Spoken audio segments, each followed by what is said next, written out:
From Bristol, UK, I'm Pommy Harmar. And I'm Melissa Chemam, and this is the Quarantini. We're bringing you this podcast every week to keep your spirits up and until lockdown in the UK has ended. As with every week, today we'll bring you a mix of ingenious responses to the virus, creative ideas for the future, and hopefully a dash of the unexpected. Welcome to episode 2. Hello, Pommy. How have you been? Very well. Sorry to say that for the people who are struggling, but I'm still working. I teach and I write, and we have beautiful weather again. So I try to walk every other day, and it's okay. It's okay for me. How are you, Pommy? I'm good too. I go out. I've started doing yoga. I've never done yoga all my life, and now I do it every day, and I really look forward to it. I do it with Adrienne. She's wonderful. She's my new best friend. I've seen her a couple of times. She's amazing. And I must say, I'm very proud of you because I'm a lazy woman. So I just stopped looking at Adrienne and I just walk. I had to move everything, all the furniture. I had to move all the furniture so I had enough room to put down the mat. Yes, my bedroom is definitely too small for yoga. That's the pretext. So Melissa, we had an email this week from a friend of the show, Lee. She sent us an email saying she loved the content balance and laid-back presentation. I'm slightly worried about that because that's because we're stuck at home all the time and I might get too laid back. Anyway, she's asking for cocktail recipes and lockdown ephemera collectors. And I thought, well, that is a thing, isn't it? People will be collecting. There will be people out there collecting ephemera all about lockdown. So if you're one of those people, get in touch with the show and we will come and interview you. Well, we won't come and interview you. We'll speak to you over Skype. You can get in touch with us on our Facebook page or email us at thequarantinipodcast@gmail.com. You can. So what have we got coming up in the show? We're going to give you a bit of music. There's a song that a musician has written especially for a difficult time that I want you to hear as well. And then we'll mention some good initiatives. So just to recap, last week we interviewed Tintin Quarantini, and this week we've got an interview for you later on in the podcast. We also had music from Uganda. We had the coronavirus song by Bobi Wine featuring Nubian Lee, and other African musicians from all over the continents have come up with songs since then. Exactly, Pommy. I think it's quite nice to have music and what's happening around us. So many musicians have been trying to create lyrics that can help people getting with the basics and learning how to wash their hand properly, like Bobi Wine has done. And there's so many tunes from all over the African continent. But this week I've chosen another song that comes from the United States, actually. And we're going to play it in a minute. It's been written by one of my favorite musicians. His name is Michael Stipe. You may know him from being the lead singer from the band REM, a band that has had an amazing journey for over 4 decades. They don't play together anymore, but they've done a wonderful video for the 25 years of one of their album, Monsters. And Michael Stipe has always been very creative. He actually inspired a lot of musicians, even from here. Even Tom York said he wrote a lot of lyrics inspired by Michael Stipe. And he recently went out of his isolation. Now outside, of course, he's just wrote this from his bedroom, and he gave us a little interpretation from there, posted on YouTube. It's called No Time for Love Like Now, and it was put online a couple of weeks ago. No time for breezy, no time for arguments, no time for love like now. There's no time in the bardo, no time in the in-between, no time for love like now. There's no time for dancing, there's no time for undecideds, no time for love like now. Where did the song begin to change? The lockdown memories can't sustain this glistening, hanging free fall. I turned away from the glorious light. I turned my head and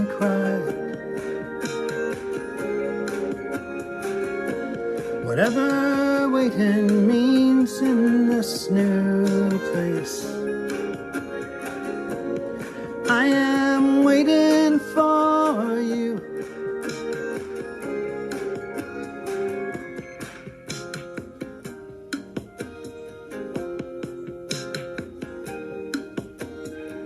There's no time for honey, no time for psalms and thresholds. Whisper a sweet prayer sigh. Where did this all begin to change? The lockdown memories can't sustain this glistening, hanging free fall. I turned away from the glorious light. I turned my head and cried. Whatever waiting means in this new place, I am waiting for you. Your voices echo in love, love, love, love, love. I hear it far, far away. And I am waiting for you. I am waiting for you. Whatever waiting means in this new place, I am waiting for you. Yes, I am waiting for you. I am waiting for you.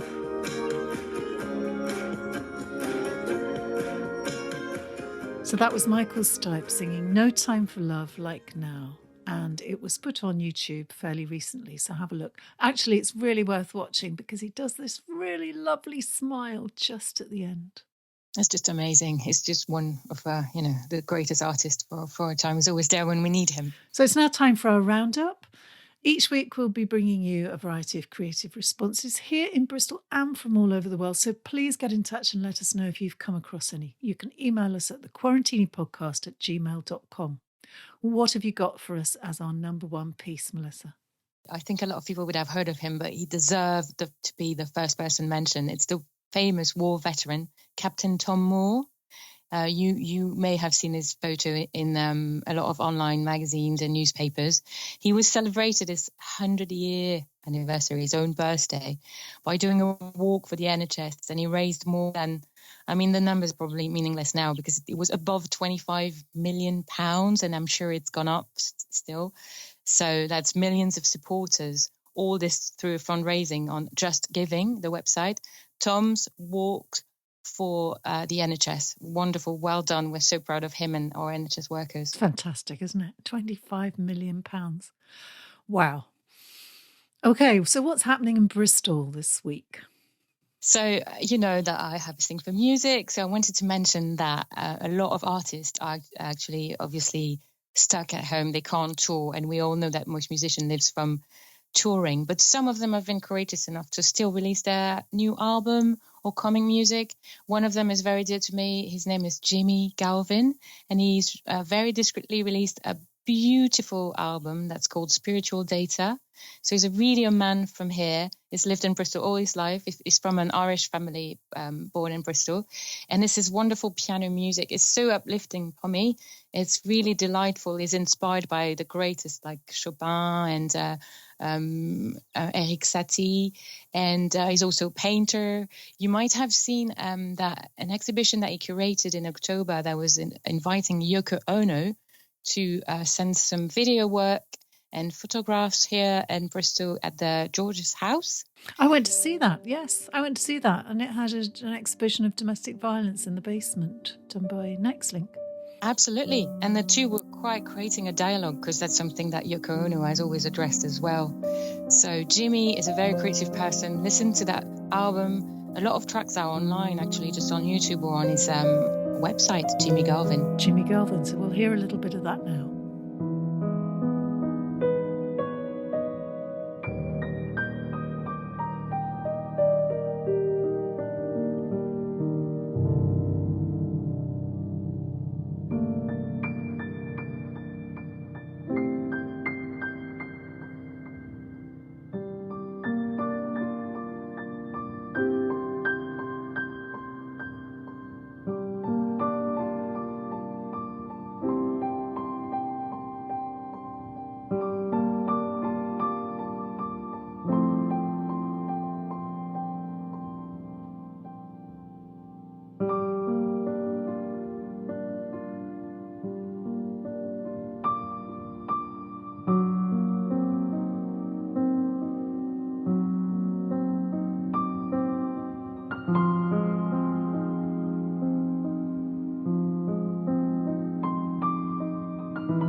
So that was Jimmy Galvin playing Spiritual Data, and you can look him up on YouTube. Great. Pommy, you talked a lot to me about the social distancing festival. Tell me more. I'm so excited by this. I've been looking at it. It's just absolutely full of things to watch. So it showcases visual arts, dance, theatre, music, opera from right around the world. You can see live streaming events. There's a calendar which will tell you what's on each day. But there's plenty more you can just watch at any time. And we thought we'd bring you a flavour of this every so often. Today, we're going to tell you about dance. So just as a flavour of the dance section, they've got flamenco from Spain. There's also Indian classical dance from Kuala Lumpur. Or, amazingly, you can see a hip-hop workshop from the Rhondda Valley across the bridge into Wales. That's just extraordinary, isn't it? Stuff from everywhere. And much more. Have a look at the site. It's socialdistancingfestival.com. Wow, that's an amazing, discovery. Thank you so much. I can't wait to go there. Yeah. But I also have a bit of good news from around the world, Pommy. Shall I just mention a few of the lovely things that happened because we're living through such a different period? For instance, in Hong Kong, pandas, they've always been struggling to mate because actually, pandas, yes, they have not enough space. Well, in one zoo, they have been able to mate for the first time in years because they have found privacy for the first time in a while. Oh, because nobody's watching them, exactly. You mean? So captive animals have now shown little inclination to mate because they have to be observed all the time or checked or see scientists. But this time they've been able to do it. And actually the scientists expect potential pregnancy. So we might have a baby panda. That's amazing. So presumably those pandas won't be on show anymore. Well, for now it's all closed, but we'll see how it goes. Maybe it will change people's habit regarding this sort of places. Yeah. Okay. What else have we got? Well, now we have some good news from our skies.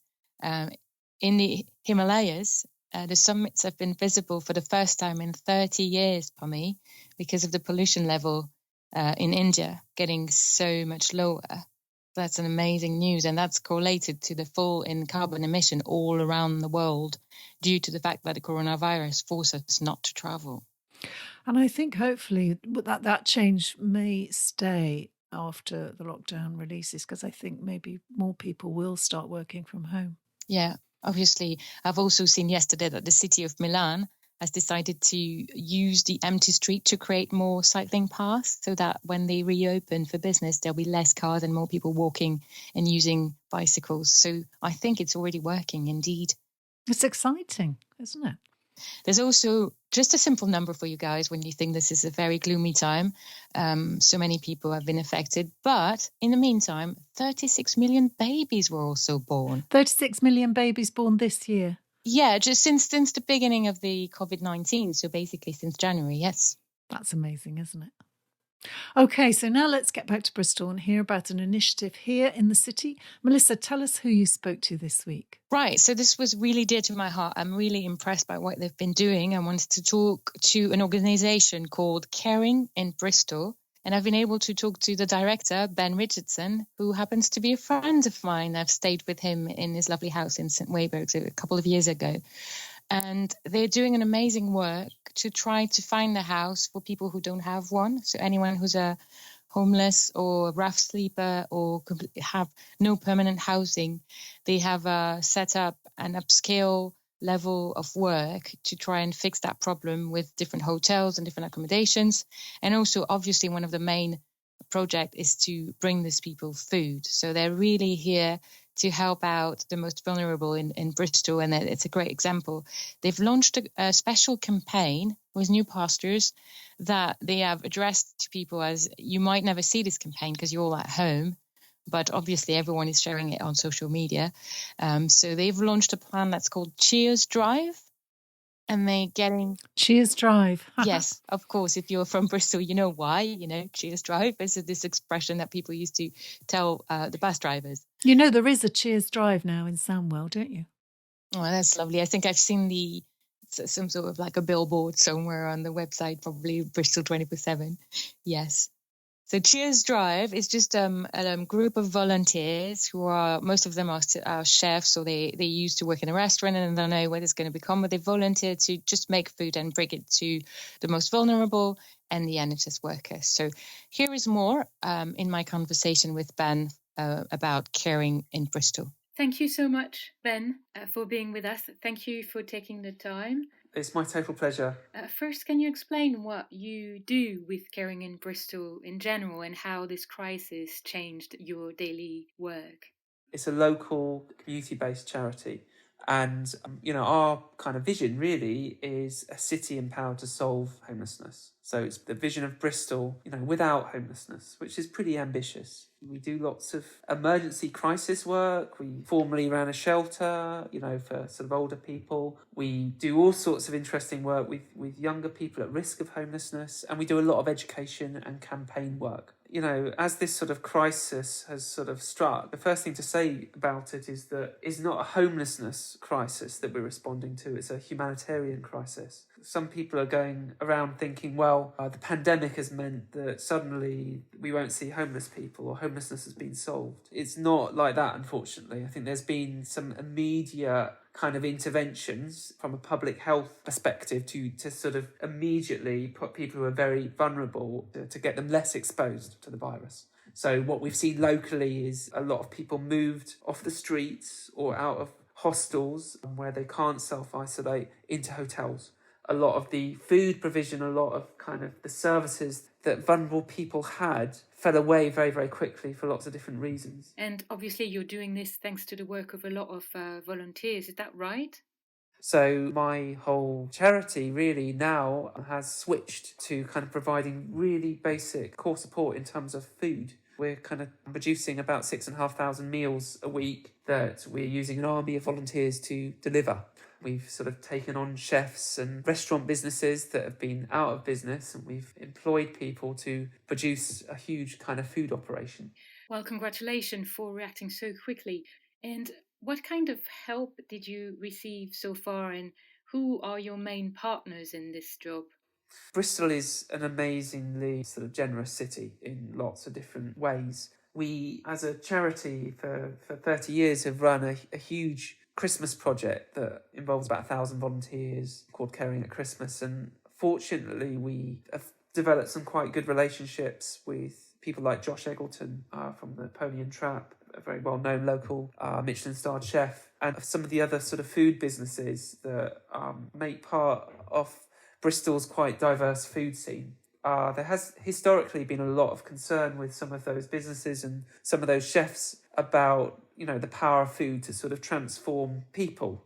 They've been really good mates of ours as an organisation. As businesses, they were facing a totally unprecedented crisis. They've had to close. They've had to potentially lay off staff. We were able to sort of come together and think about what we can do really quickly, really immediately to actually meet need. So we were able to basically open 2-3 kitchens in less than a week, using the staff that were previously employed in the restaurants to get this sort of operation up and running. What we've then needed is a lot of volunteers to actually pack and deliver food. Finally, I think it would be helpful for everyone to know, how can we help you further? I think for your listeners, we need kind of several things. We need volunteers. If your listeners are interested and are not in the sort of vulnerable categories due to pre-existing health conditions or age, they can contact Cheers Drive. The project's called Cheers Drive. Cheers Drive at caringandbristol.org.uk. The other thing we need is financial support. Obviously, the project is costing the charity a lot of money, and it was not money that we had planned for. Nonetheless, it's a time to put humans in front of money. It's important that obviously we're talking about the value of this work and that people are able to sort of support it in a variety of different ways. So, I just encourage people to find out more, go on our socials and think about volunteering or other ways you might be able to support us. Thank you very much to Ben Richardson, who's obviously working crazy hours for Caring in Bristol. So thank you for taking the time to speak to the Quarantini podcast. So thanks for that, Melissa. It's nearly time to finish now. It's been a great show and we've got plenty more to bring you next week. Yes, indeed. Music and good initiatives. And maybe some cocktail recipes, Pommy. Well, I think we might have to. Since our fan has made a special request, I think we'll have to. Exactly. I'm sure you can come up with something really nice. I think we'll make our very own Quarantini that doesn't involve a vitamin C tablet. No. And maybe our Quarantini can remain a bit secret for a while. We need to have a secret ingredient to keep people, curious about it, and then by the end the series will reveal the magical ingredient. Well, maybe they could guess it. Yes, we could have a contest. That's it for the Quarantini this week. We'll be back next week with a new cocktail of ideas and positive news for you all. And we'd really love to hear from you. You can get hold of us by emailing us at thequarantinipodcast@gmail.com. We're also on Facebook, Twitter and Instagram. This podcast was hosted by me, Melissa Chemam. And was hosted and produced by me, Pommy Harmar. Thank you so much for listening. And stay safe.